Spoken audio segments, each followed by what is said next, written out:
갈라디아서 4장 4절 5절.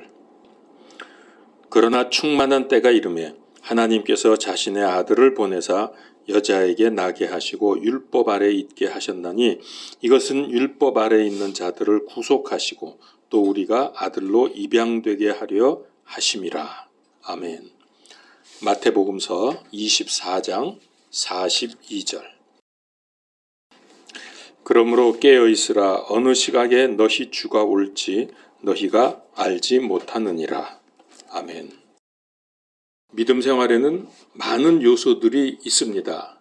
사랑, 전도, 선교, 또 봉사, 인내, 절제, 의로움, 거룩함, 이런 등등 많은 신앙 생활하는 요소들이 있죠. 그런데 이 모든 것에 적용이 될 아주 중요한 것이 있습니다. 그러니까 이런 요소들이 최대의 효과를 나타내기 위해서 꼭 필요한 것이 한 가지가 있는데 정확한 시간, 정확한 타이밍이 있다는 겁니다. 우리는 하나님께 기도할 때 되도록이면 그 일이 곧바로 응답이 되든지 내가 원하는 때에 되어지기를 바랍니다. 이렇게 되지 않으면 우리는 이거 하나님의 뜻이 아닌가? 또 하나님께 순종했는데 왜 이렇게 됐을까? 아니면 왜 하나님은 구하는 대로 한 번에 주시지 않을까? 이런 의문과 원망을 하게 되지요. 자, 그거 왜 그러냐 하면요. 우리가 원하는 타이밍과 하나님의 타이밍이 다르기 때문에 그렇게 생각이 드는 거예요. 이 차이 때문에 실수와 실패하고 또 많은 고통을 당하기도 합니다. 이게 다르거든요.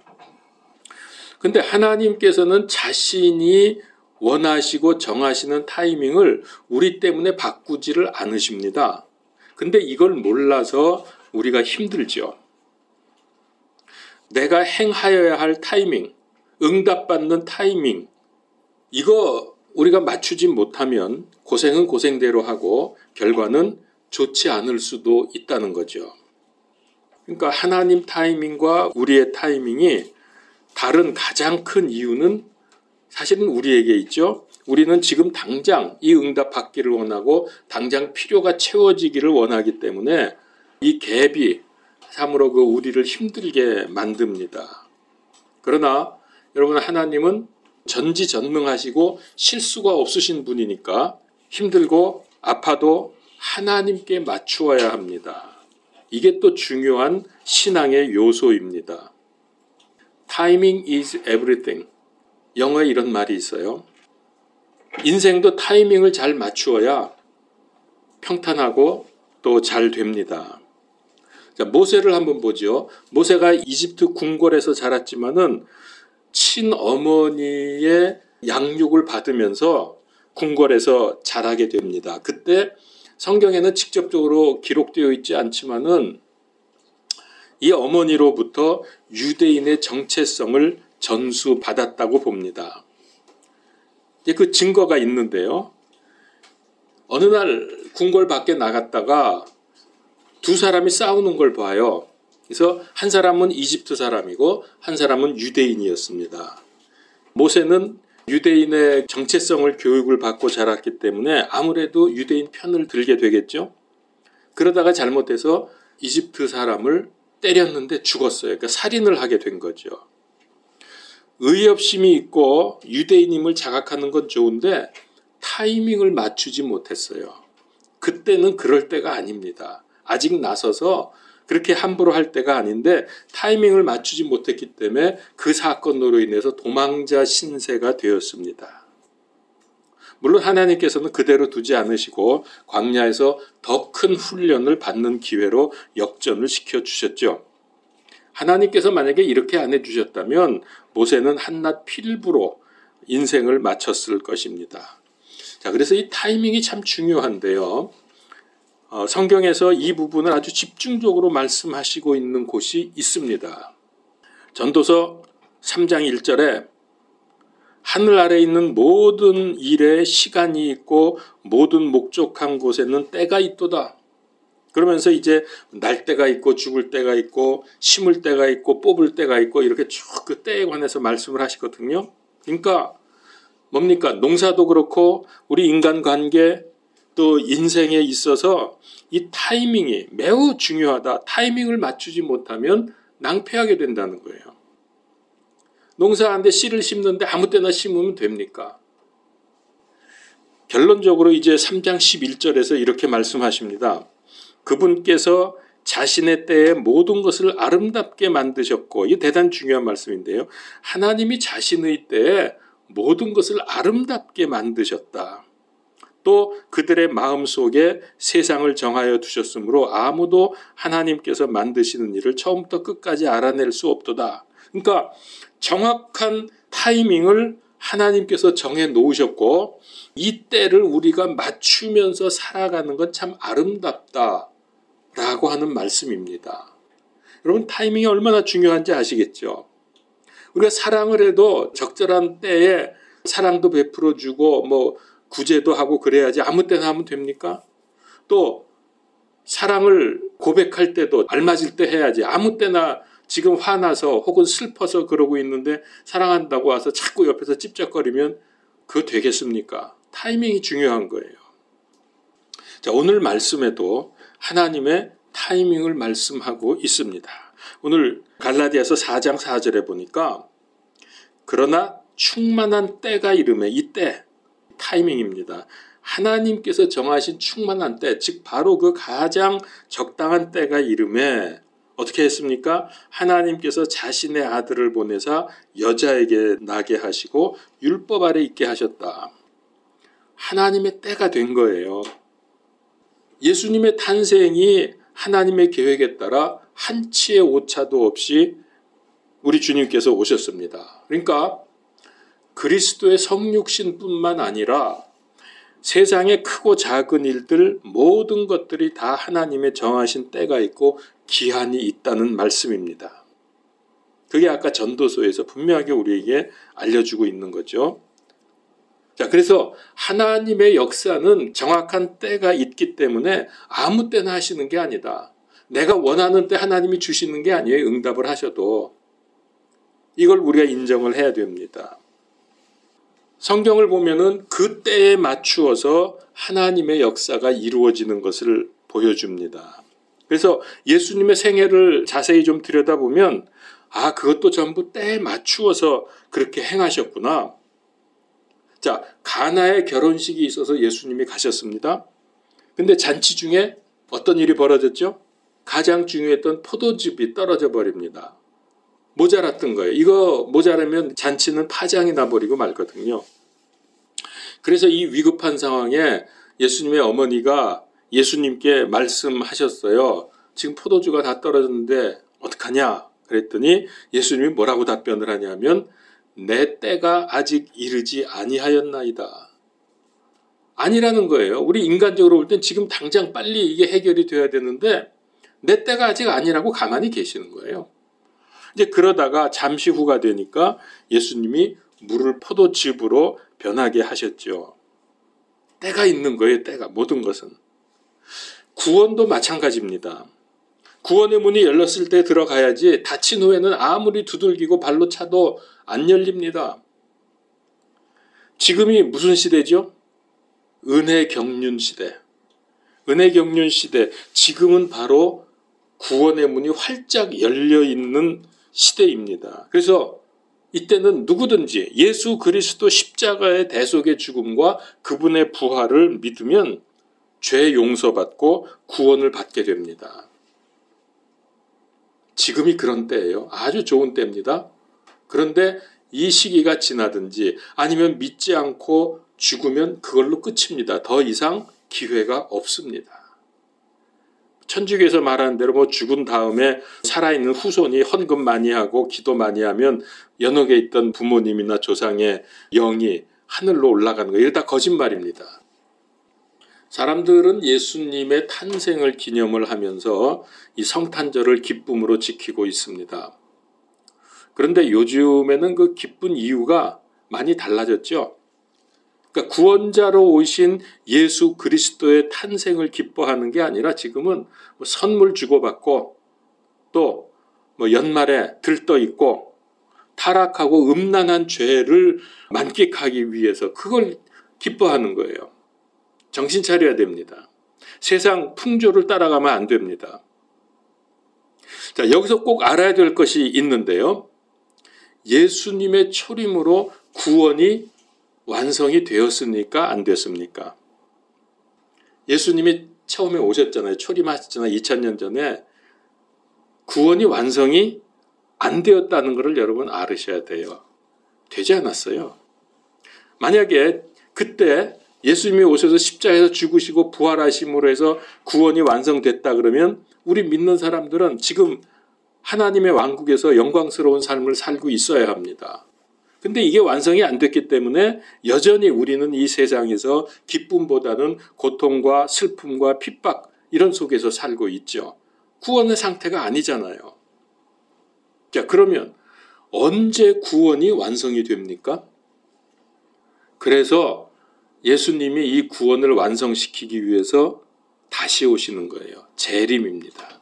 재림 때 완성이 되죠. 예수님의 초림과 재림이 아주 긴밀하게 연결되어 있다는 것을 알아야 됩니다. 일반적 생각하는 대로 그냥 뭐 초림은 초림이고 재림은 재림이고 그래서 초림은 우리를 구원시키기 위해서 오셨고 재림 때는 세상을 심판하기 위해서 그냥 오신다. 이런 별개의 사건이 아닙니다. 자, 제가 그걸 성경에서 그런 것을 제가 좀 말씀을 드리려고 합니다. 자, 먼저 예수님의 초림의 상황을 보지요. 하나님께서는 메시아의 탄생의 징조로 특별한 별을 나타내 주셨습니다. 그래서 아시죠? 이 별을 보고 동방의 박사들, 이들은 이제 디아스포라라고 보는데요. 그 바벨론 포로 때 잡혀갔다가 페르시아 시대에 고레스 왕에 의해서 해방이 돼서 돌아오는데 돌아오지 않은, 즉 귀환하지 않은 사람들도 상당히 많이 있었습니다. 아마 그들의 후손이 아닐까 생각을 하는데요. 그들이 귀한 예물들을 가지고 와서 구유에 누워 계신 예수님께 경배하며 예배를 드렸습니다. 또 무슨 일이 있었나 하면은 천사들이 나타나서 들판에 있는 목동들에게 성탄의 사실을 알려주었습니다. 그래서 그 말을 들은 이 목동들이 기뻐하면서 예수님께 찾아와서 예배드리고 그리고 돌아가면서 많은 사람들에게 이 사실을 알렸다고 했습니다. 이것이 메시아를 맞이하는 올바른 자세입니다. 그분을 경배하고 예배하고 세상 사람들에게 알려주는 것. 그런데 반대로 탄생하신 왕이신 메시아를 죽이려고 했던 사람이 있었습니다. 헤롯입니다. 헤롯 왕. 왜 그랬습니까? 왜 탄생한 메시아 예수님을 죽이려고 했나 하면 그가 동방박사들이 와서 말하기를 지금 탄생한 왕이 어디 있냐고 이렇게 물어봤어요. 그러니까 이 헤롯 생각에는 왕은 난데 왕이 또 있어? 그러면 안 되지. 그래서 그 왕이라고 지칭받은 왕이신 예수님을 죽이려고 한 거예요.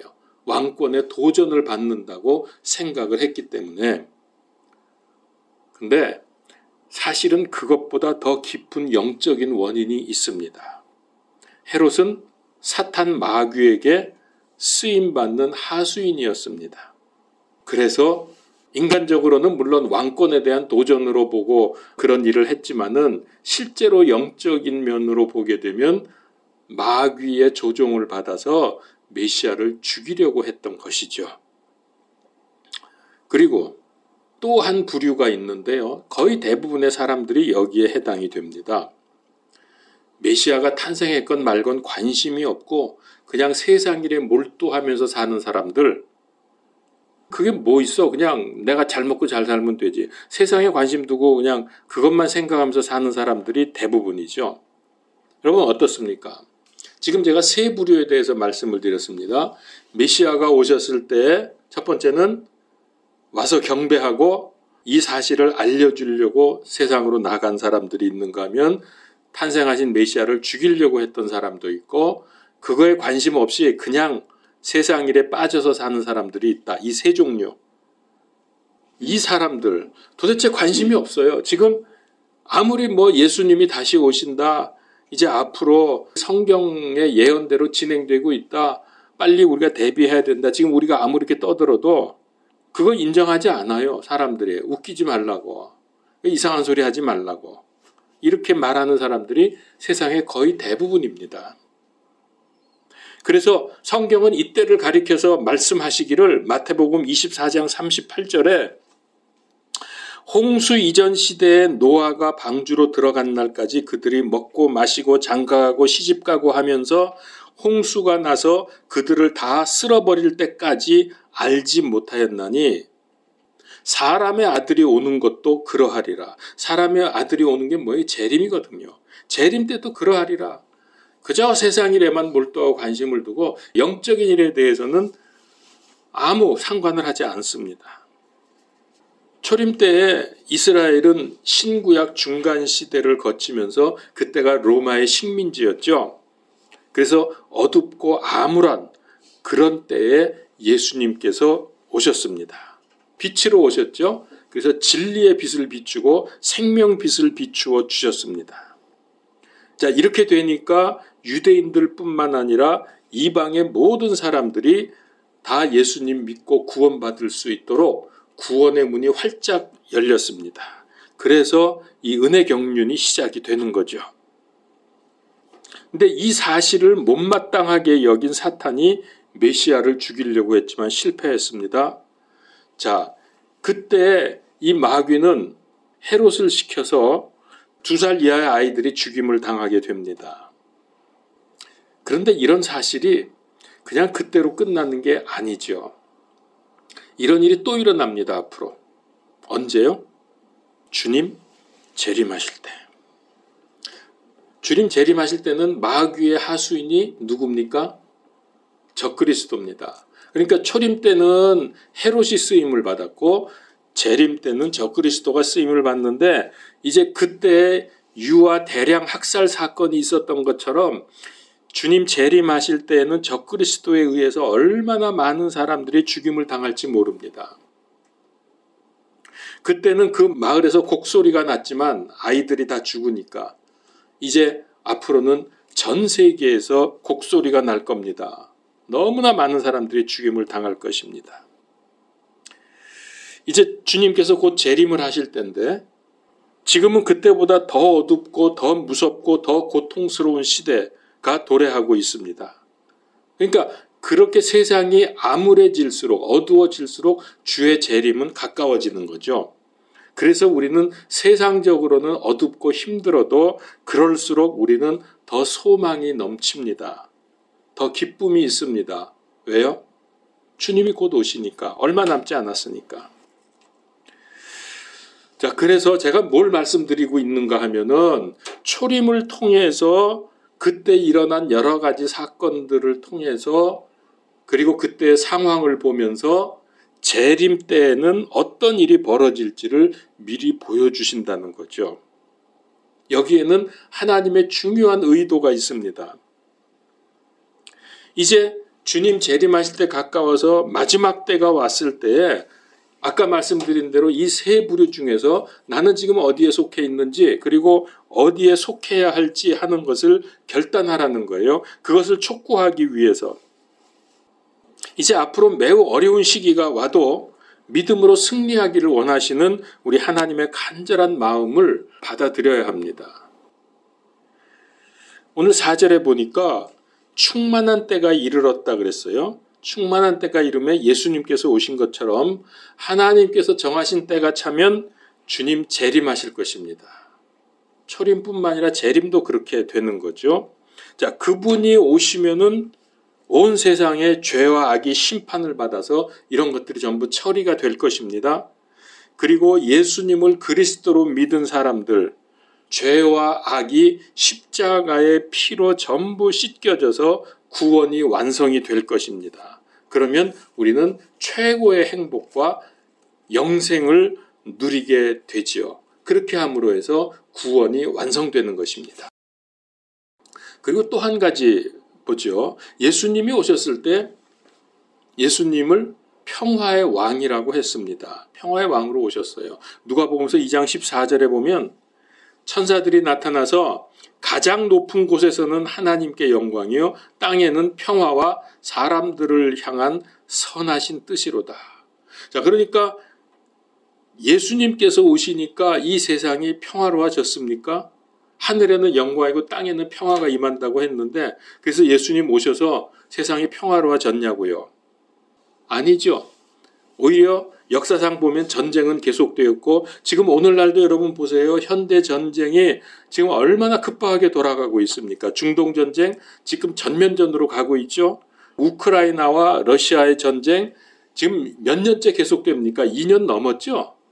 엄청나게 많은 사람이 죽고 모든 그런 무기들 이런 것들이 파괴되고 난리가 나고 있습니다. 우리는 이제 멀리 떨어져 있으니까 저쪽에서는 그런 일이 벌어지는구나 하고 좀 별로 그렇게 관심을 많이 두지 않을 수도 있는데 여러분 그게 아닙니다. 지금 오히려 그쪽보다 우리 동북아시아 쪽이 더 위험하다는 거예요. 미국, 일본, 남한, 북한, 중국 우리나라를 딱 중심으로 세계 열강들이 둘러싸고 있거든요. 우리나라가 딱 그 가운데 있어요. 마치 이스라엘이 바벨론, 페르시아, 또 그리스, 이집트 이런 나라들에 뺑 둘러싸여 있었던 것과 똑같은 상황입니다. 얼마나 고통을 받았는지 몰라요. 전쟁에 휘말리면서. 자, 그래서 지금 중국이 대만을 침공을 하려고 지금 호시탐탐 노리고 있는데 만약에 실제로 그런 일이 벌어지면 북한은 분명히 남한을 지든 이기든 침공을 할 수밖에 없어요. 그렇게 해야 미국의 힘을 분산시키니까. 그러면 또 러시아도 들어오죠. 또 일본도 가만히 있을 수 있나요? 어디가 전쟁터가 됩니까? 우리나라예요.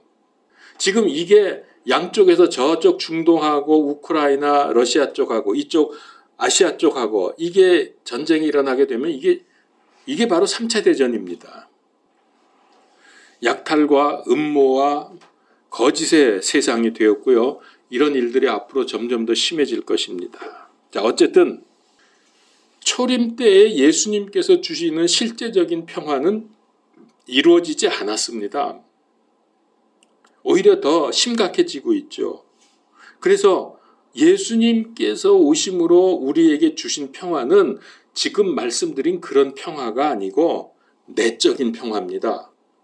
무슨 얘기냐면 예수님을 믿음으로 얻는 마음의 평화가 있게 되는 거죠.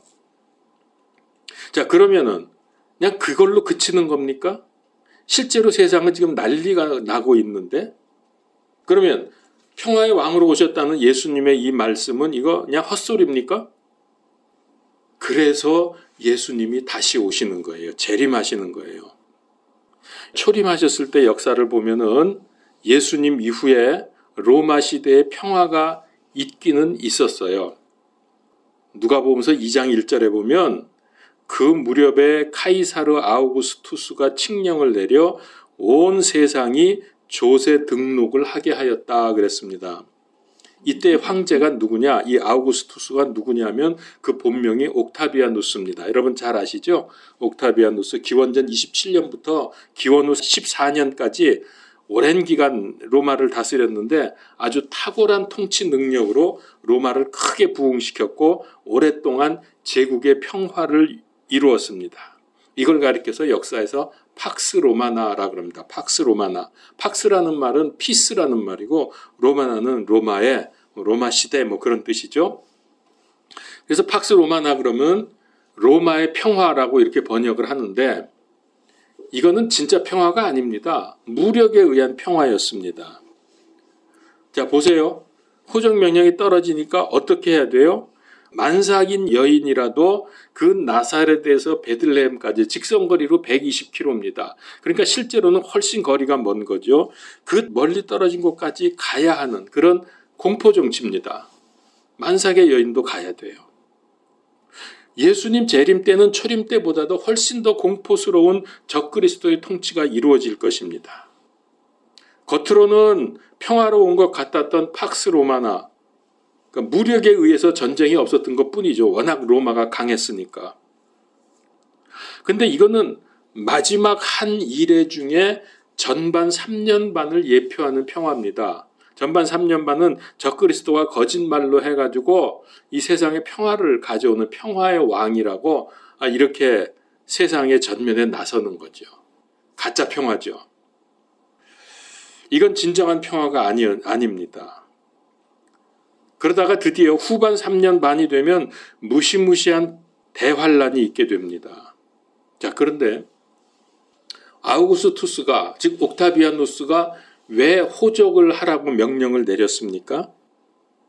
이유가 있어요. 철저한 인구 조사를 통해서 군인을 징발하기 위해서, 또 세금을 많이 잘 거두기 위해서, 철권 통치를 위해서 이 인구 조사를 한 거예요. 그런데 그거는 지금 우리에게는 재림의 징조를 알려주기 위한 것입니다. 적그리스도가 이제 통치를 하게 되면 예수 그리스도를 대적하기 위한 준비 작업을 지금 하고 있는데요. 아우구스투스가 호적 명령을 내린 것처럼 지금은 어떻게 하고 있습니까? CCTV, 안면 인식 기술, 또 현금 없는 사회, 15분 도시, 이런 것들을 가지고 사람들의 모든 개인 정보를 다 파악을 하고 있습니다. 옛날에로 치면 호적 등록을 하는 거죠. 모든 거 일거수일투족을 다 감시를 하고 있어요. 똑같은 거 아닙니까? 초림 때나 재림 때나. 근데 만약에 지금 현재 이제 이런 세상으로 가는데 여기에 따르지 않으면 경제 활동도 할 수 없고 그거를 비롯해서 세상의 모든 사회 활동이 불가능하게 됩니다. 그런데 이런 작업들이 AI의 발전으로 지금 급속도로 진행이 되고 있습니다.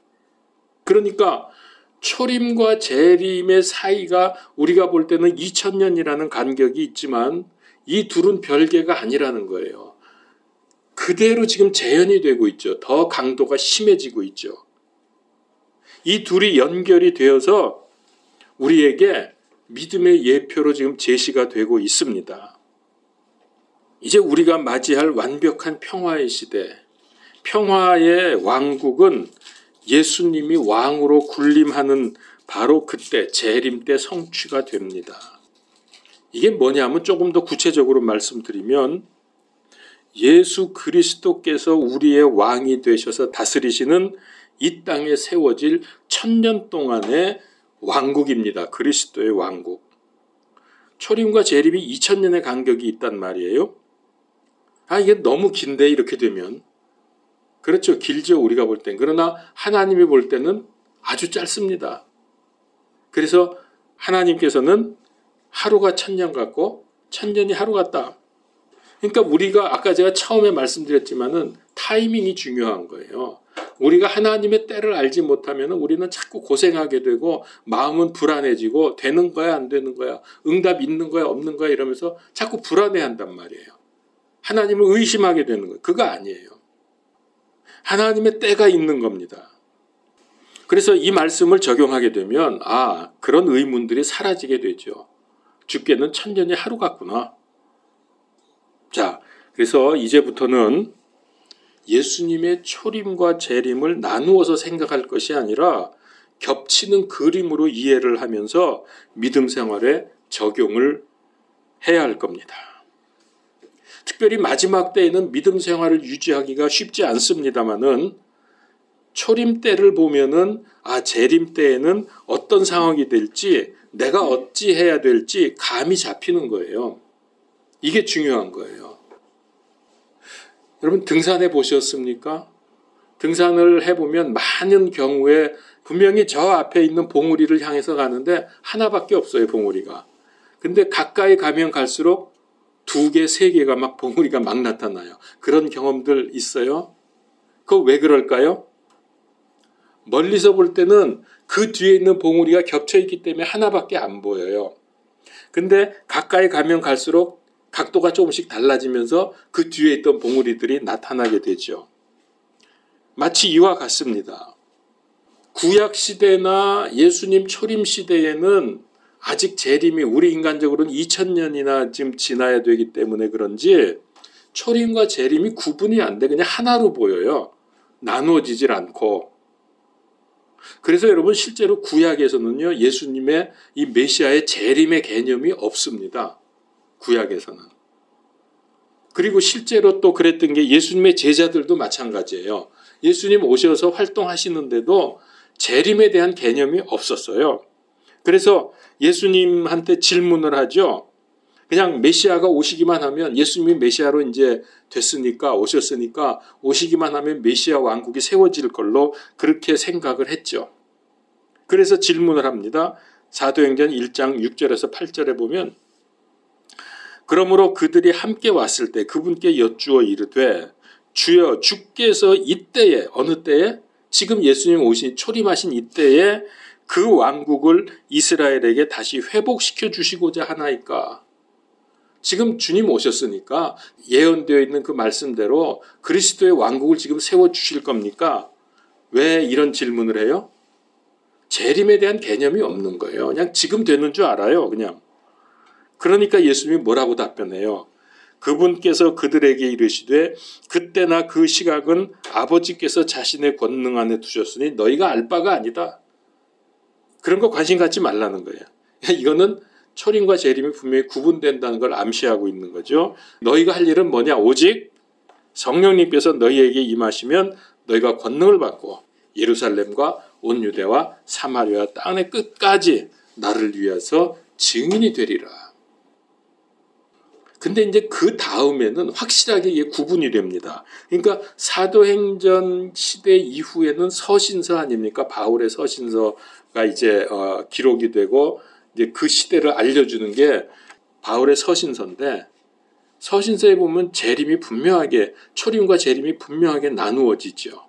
그래서 우리는 재림에 관한 얘기들을 많이 알고 있지 않습니까?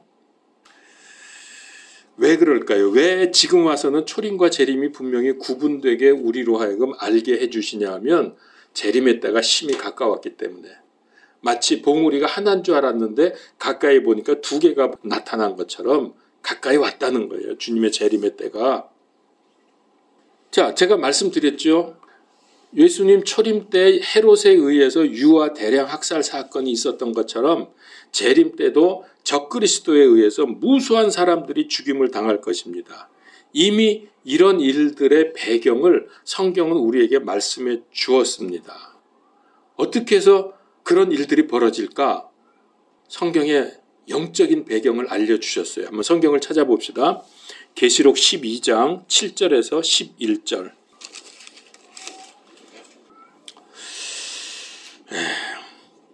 자, 하늘에 전쟁이 있더라. 미가엘과 그의 천사들이 용과 싸우며, 이 용은 마귀입니다. 용과 그의 천사들도 싸우나 이기지 못하고 또 하늘에서 자기의 처소들을 더 이상 찾지 못하더라. 그 큰 용, 즉 저 옛뱀, 곧 마귀라고도 하고 사탄이라고도 하며 온 세상을 속이는 자가 내쫓기더라. 전쟁에서 져서 이제 내쫓깁니다. 하늘에서. 그래서 어디로 쫓겨났냐면 땅으로, 이 땅으로 내려옵니다. 그가 땅으로 내쫓기니 그의 천사들도 그와 함께 내쫓기니라. 또 내가 이르니 하늘에 큰 음성이 있어 이르되 이제 구원과 힘과 우리 하나님의 왕국과 그분의 그리스도의 권능이 임하였도다.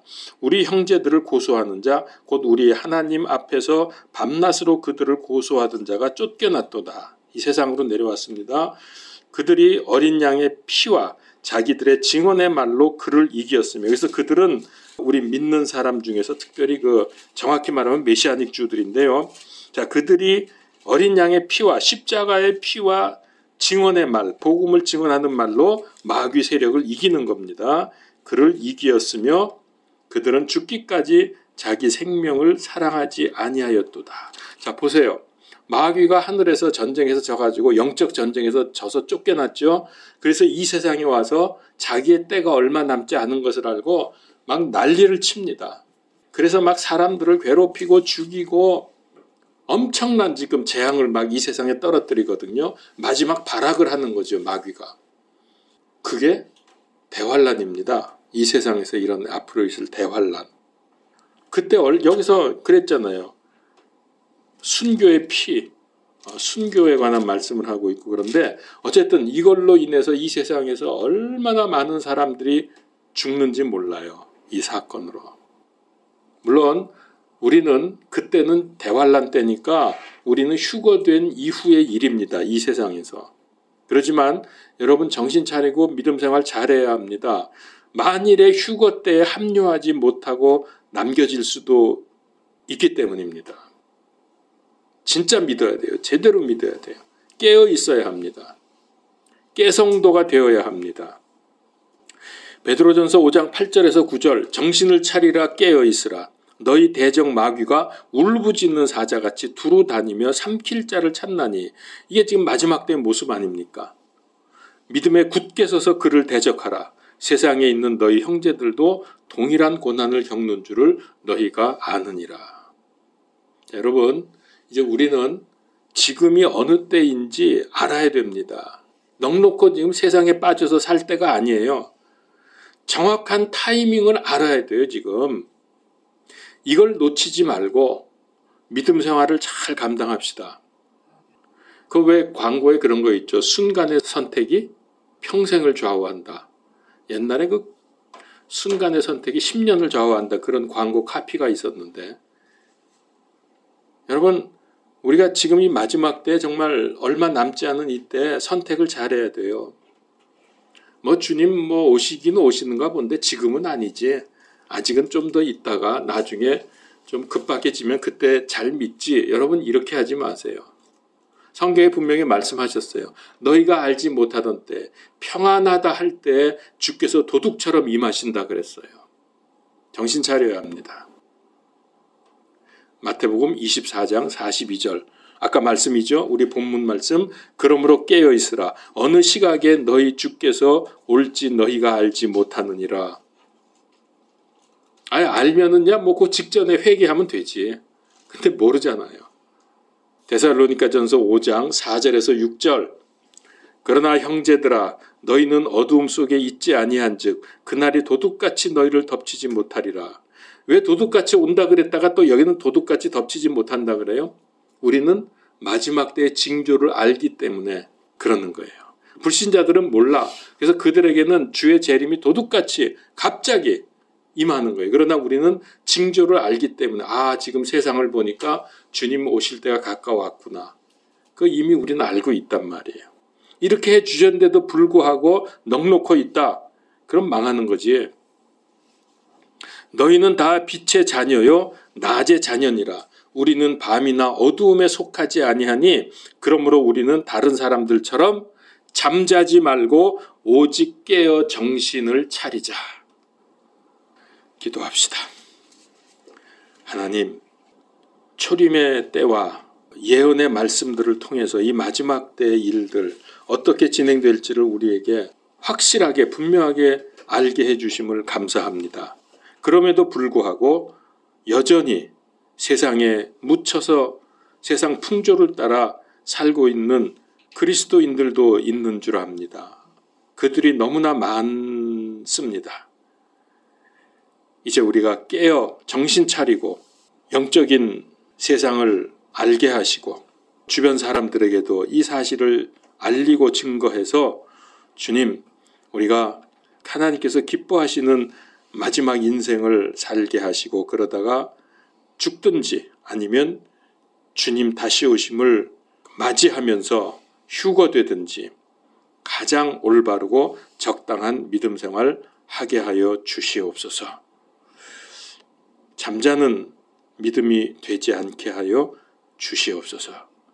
예수 그리스도 이름으로 기도하옵나이다. 아멘.